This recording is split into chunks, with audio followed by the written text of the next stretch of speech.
15-year-old Carly Gregg smiles on camera after killing her mother. On the 19th of March 2024, Heath Smiley had just returned home from work, oblivious to the harrowing scene that awaited him. No sooner had he stepped inside than a gunshot echoed through the halls, fired by his 15-year-old stepdaughter, Carly. Struck in the neck, Heath was fortunate to survive. Frantically, he dialed 911 and gasped, "I think my wife has been shot. I just arrived home and there's blood everywhere." His voice, thick with urgency, conveyed the gravity of the situation as he relayed that Carly had vanished from the scene, plunging law enforcement into a dire emergency. The question loomed: what could compel a teenager to such violence? Despite the abundance of evidence, surveillance recordings, eyewitness testimonies, and even confessions, the truth was elusive, shrouded in complexity. This case was a stark reminder that appearances can be deceiving, and uncovering the reality of that day's events proved to be a daunting challenge. Welcome to True Crime Stories. I'm your host, Mark, delving into a case that shocked a small town in Mississippi, leaving both the community and legal experts scrambling for answers. Our focus: Heath Smiley arrived home at around 5:03 p.m. Initially, nothing seemed amiss as he entered his home, yet, as he pushed open the kitchen door, the calm was shattered by the sound of a gunshot, the bullet grazing his neck as he crossed the threshold. Carly, lying in wait, had fired at him but missed a direct hit. Despite the shock and injury, Heath tried to pursue Carly as she ran outside. After the shooting, Heath quickly made a desperate 911 call. Breathlessly, he told the dispatcher, "I think my wife has been shot. I just got home and there's blood everywhere." His voice conveyed the urgency of the situation as he explained that he had been shot in the neck and that Carly had fled the premises. He further explained that Carly was armed and last seen heading toward Magnolia Place, providing a crucial lead for the law enforcement response. Deputies from the Rankin County Sheriff's Office responded swiftly, arriving at the scene within minutes of the 911 call. They found Heath by the front door, his injury evident and urgent medical care needed. The officers quickly called for medical support and began securing the area to ensure no further threats were present. Inside the home, the deputies encountered a grim scene. Ashley was found on the bedroom floor, the environment speaking volumes of the violent altercation that had taken place. They confirmed that Ashley had suffered multiple gunshot wounds at close range, a fact that grimly underscored the severity of the attack. Law enforcement officers began their meticulous investigation immediately. They secured the crime scene, collected ballistic evidence from both inside and outside the house, and documented the position of Ashley's body to aid in reconstructing the sequence of events. Furthermore, the deputies reviewed surveillance footage from both inside and outside the home. This footage was vital in piecing together a detailed timeline of the events leading up to and following the tragic shooting, providing critical insights into the dynamics of the incident. Heath Smiley's detailed recollection of the events upon his return home was set to be a pivotal component of the court proceedings. His vivid descriptions of Carly's behavior before and after the shooting were crucial for interpreting her mental state at the time.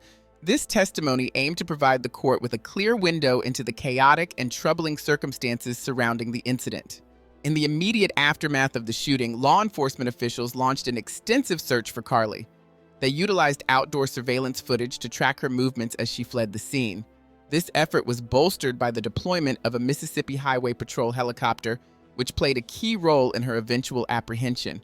Carly was captured without further incident about 30 minutes after the shooting. Following her arrest, she was charged with murder and attempted murder, reflecting the severity of the allegations against her. These charges were supported by the evidence collected at the scene as well as Heath's firsthand account. With Carly in custody, the focus shifted to the legal proceedings. She was held at the Rankin County Jail in Brandon, Mississippi, awaiting trial. The seriousness of the offenses led to her being charged as an adult, and her bond was set at $1 million, indicating the grave nature of the crimes. During her time behind bars, Carly's defense team was actively preparing for the upcoming trial. The prosecution's strategy leaned heavily on the forensic evidence and witness testimonies from the crime scene. Carly, however, maintained her innocence, pleading not guilty to all charges. Part of the pretrial preparations involved comprehensive mental health evaluations for Carly. These assessments were essential to determine her psychological state and to understand her actions leading up to the shooting.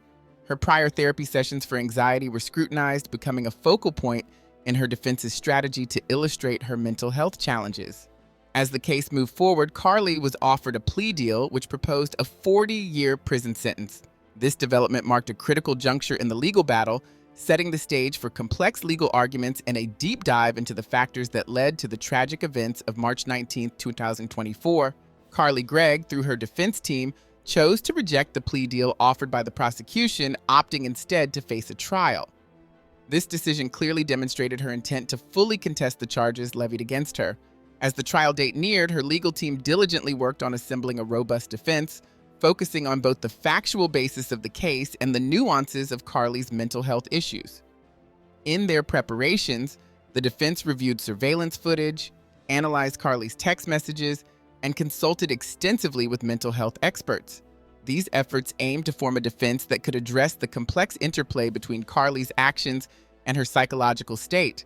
The case posed significant questions about responsibility and the impact of mental health on one's actions, reflecting broader societal debates.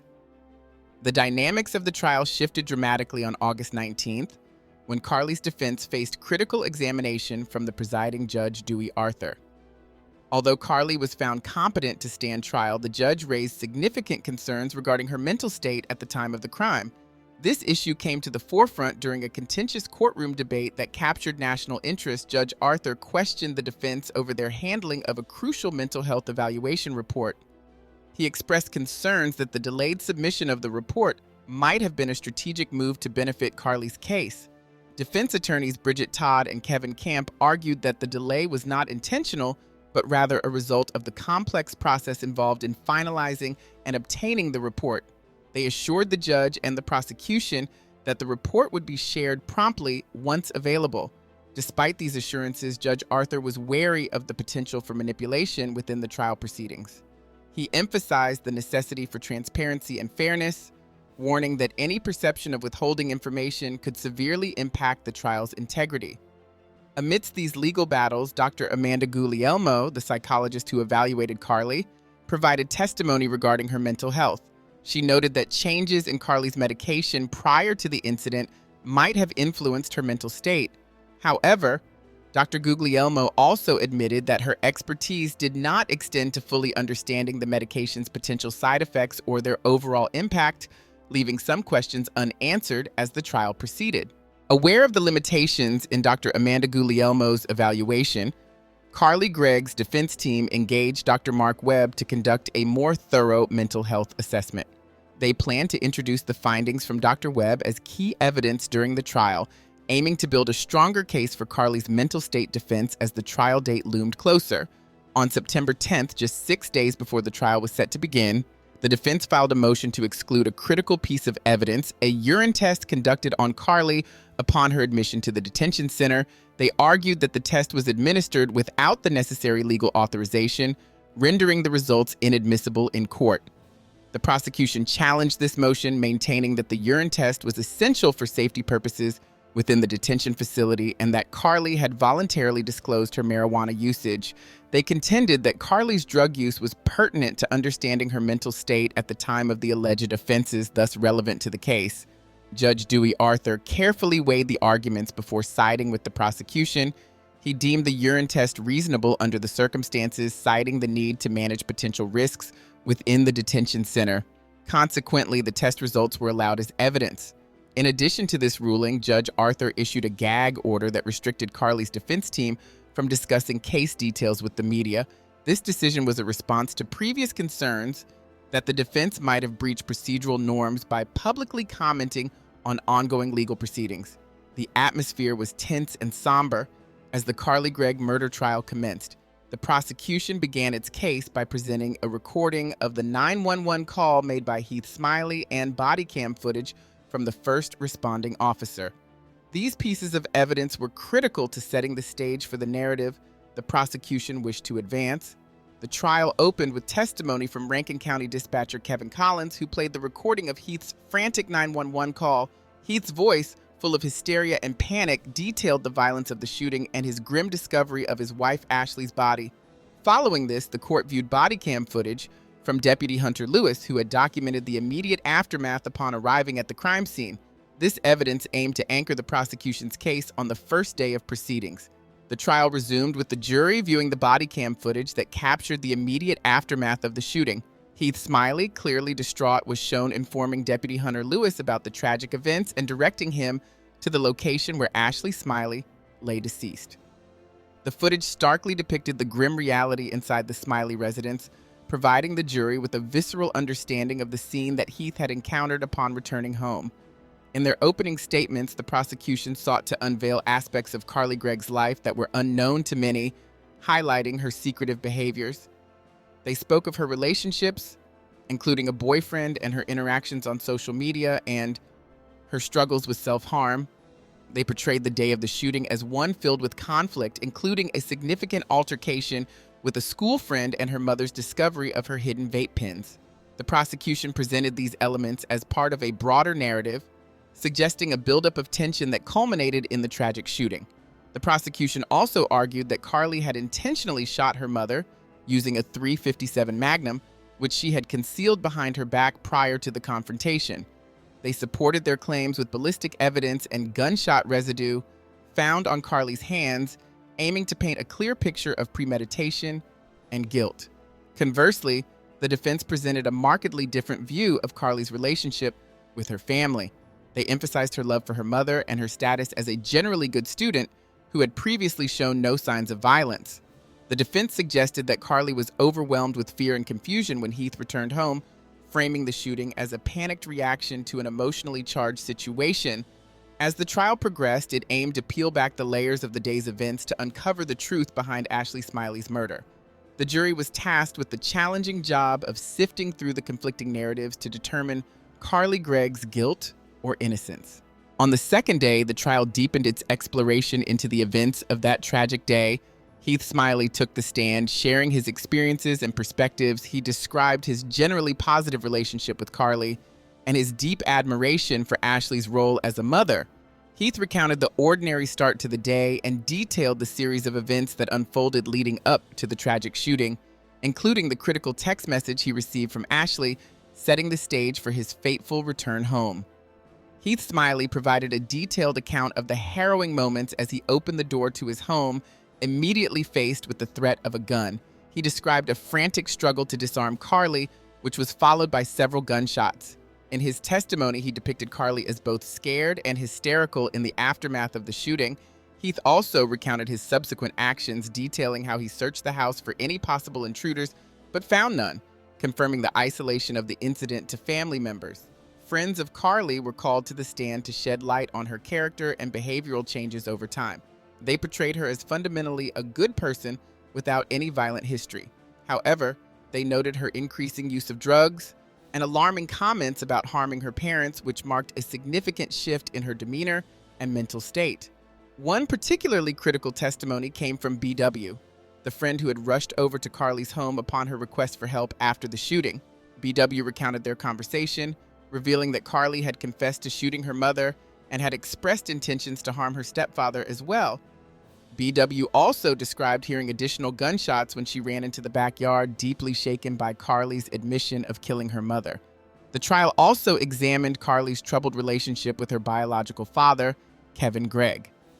Heath testified about Kevin's history of drug abuse and its detrimental impact on Carly, including coercing her into drinking at a young age. This testimony was intended to highlight the negative influences in Carly's life that may have contributed to her unstable mental state. The defense took this opportunity to steer the narrative towards the complexities of Carly's mental health, rather than framing the murders as premeditated acts. They argued that the tragic events were the result of Carly's deteriorated psychological condition, influenced by her chaotic familial relationships, rather than a calculated intention to kill. On the third day of the trial, the defense elaborated on Carly's mental health history. They presented an array of evidence, including medical records, school performance records, journal entries, and artwork from her sketchbook. This was to provide the jury with a fuller picture of her psychological background and the struggles she faced. Dr. Andrew Clark, a prominent child and adolescent psychiatrist, was introduced as an expert witness by the defense. He provided a diagnosis of bipolar II disorder for Carly, characterizing her condition with severe mood swings and episodes of mania and depression. This testimony was crucial in framing Carly's actions within the context of her mental health issues, aiming to influence the jury's understanding of her mental state at the time of the crime. Dr. Andrew Clark provided a detailed analysis of Carly Gregg's medical records during the trial, pointing out her long-standing issues with depression and anxiety. He highlighted incidents of self-harm and other concerning behaviors that had been documented over several years. Dr. Clark also discussed Carly's journal entries and sketches, which revealed troubling aspects of her mental state. He read excerpts aloud that expressed deep despair, hopelessness, and occasional aggression, offering a window into the intense inner struggles that Carly faced, potentially including intrusive thoughts. The defense argued that a combination of Carly's mental health issues and the various stressors in her life culminated in a perfect storm that precipitated her violent actions. They pointed to her difficult upbringing, including the emotional impact of her sister's death and her parents' divorce, as key factors contributing to her mental state. In contrast, the prosecution challenged the reliability of Dr. Clark's findings, particularly questioning the authenticity of Carly's self-reported symptoms. They argued that despite her mental health issues, Carly was capable of discerning right from wrong at the time she committed the alleged crimes. The trial also revisited Carly's tumultuous relationship with her biological father, Kevin Gregg. Heath Smiley, Carly's stepfather, had earlier testified about Kevin's detrimental behaviors, including his drug abuse, which he claimed had a significant negative impact on Carly. The defense bolstered this narrative by presenting evidence that Carly's relationship with her father was fraught and had caused her considerable emotional distress, reinforcing their argument that her actions were influenced by her dysfunctional family dynamics. As the trial moved forward, the next to testify was Rebecca Kirk, a licensed professional counselor who had met with Carly on 9 occasions before the events of March 19th. Kirk testified that during their sessions, Carly did not exhibit or express any suicidal or homicidal ideations. She pointed out that symptoms of depression and anxiety, like those Carly exhibited, were common among her clientele, suggesting that Carly's mental health symptoms were not exceptionally alarming or indicative of a propensity for violence. Following Kirk, Dr. Jason Pickett, a forensic psychiatrist, took the stand to evaluate Carly's mental state against the legal standards for insanity in Mississippi. Dr. Pickett had reviewed Carly's journal entries, her statements, and the circumstances of the case comprehensively. He concluded that Carly was aware of the nature and wrongfulness of her actions at the time of the incident, contradicting the defense's portrayal of her mental state. Dr. Pickett also commented on the emotional tone of Carly's writings and statements. He characterized some as being theatrical while others genuinely concerning, providing a nuanced view of her psychological condition. This analysis suggested a complexity in Carly's expressions of her mental state, which could influence the jury's perception of her motives and awareness. Additionally, Dr. Pickett addressed the issue of Carly's recent medication change to a low dosage of Lexapro. He firmly stated that such a medication adjustment was unlikely to trigger the extreme behaviors Carly was accused of on March 19th, thereby challenging the defense's argument that Carly's actions were influenced by her psychiatric medications. The state's expert witnesses thus presented a narrative starkly different from that of Dr. Andrew Clark, the defense's psychiatrist. Dr. Clark had argued that Carly was in the midst of a severe mental health crisis at the time of the shooting, citing her mood swings, eating disorders, self-harm tendencies, and claimed auditory hallucinations as indicators of her compromised mental state. As the fifth day of the trial dawned, these conflicting expert analyses set the stage for further intense legal debates. The jury was left to consider the varied expert opinions on Carly's mental health and her ability to discern right from wrong, shaping their deliberations on her culpability in the tragic events. After a full day of deliberation, the jury was prepared to announce their decision in the high-profile case of Carly Gregg. As the courtroom hushed in anticipation, the judge read the verdict in a grave tone. Carly Gregg was found guilty on all counts: murder, attempted murder, and tampering with evidence. The conclusion of the trial phase led directly into sentencing discussions, where the jury would next consider the appropriate consequences for Carly's actions based on the gravity of her crimes and the evidence presented during the trial. In the sentencing phase, the judge handed down a severe judgment. He sentenced Carly Gregg to life in prison, without the possibility of parole for the murder of her mother and the attempted murder of her stepfather. Additionally, Carly was sentenced to 10 years for tampering with evidence.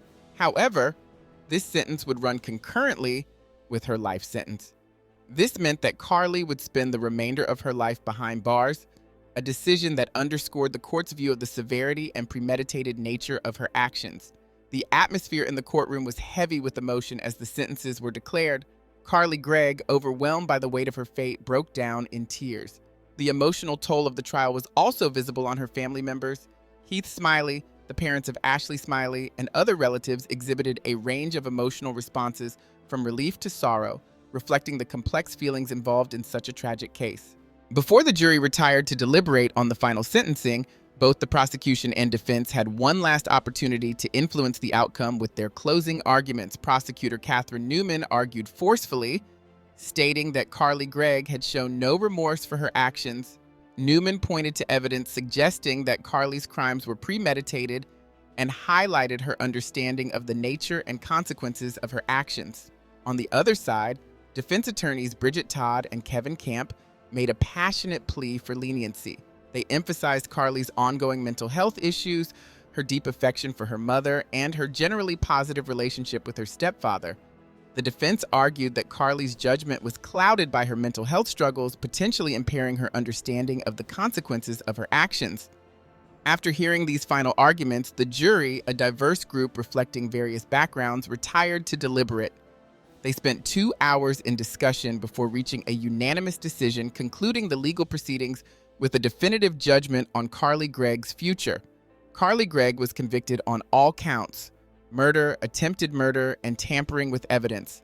The court handed down a life sentence without the possibility of parole for the murder of her mother and the attempted murder of her stepfather, with an additional 10 years for tampering with evidence to be served concurrently.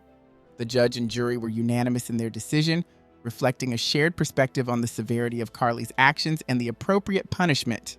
Despite the harsh sentence, Carly Gregg's legal journey did not conclude with the trial's verdict. Just weeks after the sentencing, Carly initiated the process to seek a new trial. This decision raises questions about the options available to her, including whether accepting the plea deal for 40 years would have been more prudent than enduring a trial that ultimately resulted in a life sentence. Now, Carly's request for a new trial is a critical next step in her legal saga. This move suggests her ongoing fight against the conviction and her readiness to challenge the jury's decision. It also opens up a broader discussion about the justice system's handling of cases involving significant mental health issues and the complexities involved in such legal battles. What are your thoughts on Carly Gregg's decision to seek a new trial? Could this be a chance for a different outcome, or was the original trial's conclusion the definitive judgment on her case? Share your opinions and join the conversation below. Thank you for following this intricate and tragic case with me. I'm Mark, and this has been another episode of True Crime Stories. Stay tuned for more deep dives into the dark corners of criminal cases in our next episodes.